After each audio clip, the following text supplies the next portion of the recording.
So, your rice cooker is blinking 7 o'clock.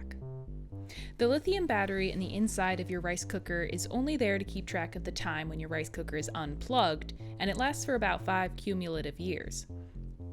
When it starts to blink 7 o'clock, it means that your battery is weak, but the rice cooker should still work. If the rice cooker stops heating up, you will need to have the battery replaced. Here is how I replaced my battery.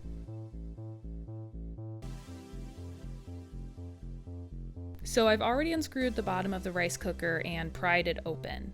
There's one special screw that you may need to purchase a screwdriver for. I was able to get it out just using a small flat-headed screwdriver, but it took some finicking. When you pull your board out, you may notice that mine does not have a plastic support for the LED screen. I took this off earlier to access the battery, but I actually ended up regretting this. I've seen elsewhere you can just leave it on, so that's what I would suggest you do. Next, using a pair of needle nose pliers, I just started to work the battery off. If you have a tool that could clip this piece, then great, but I ended up just spinning it until the metal snapped.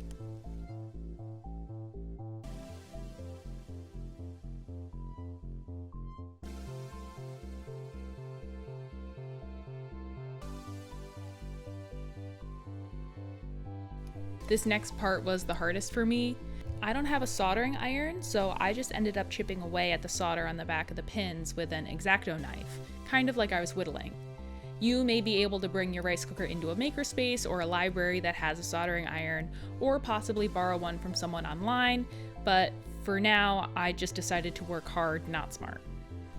Once I got it whittled down enough, I was able to go through the top of the board and kind of stab the pieces out to make room for the new battery, which you can just fit right in there.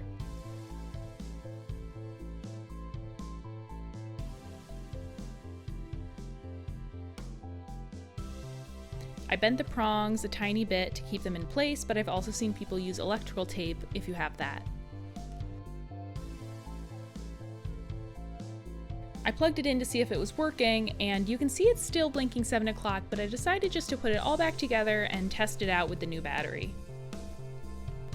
You can see I struggled to get this support back into place.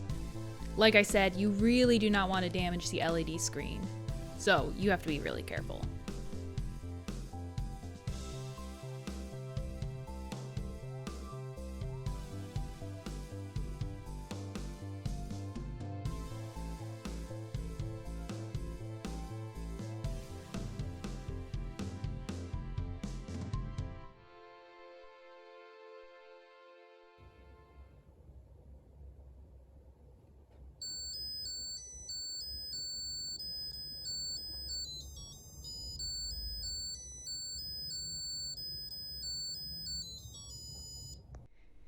We've got rice.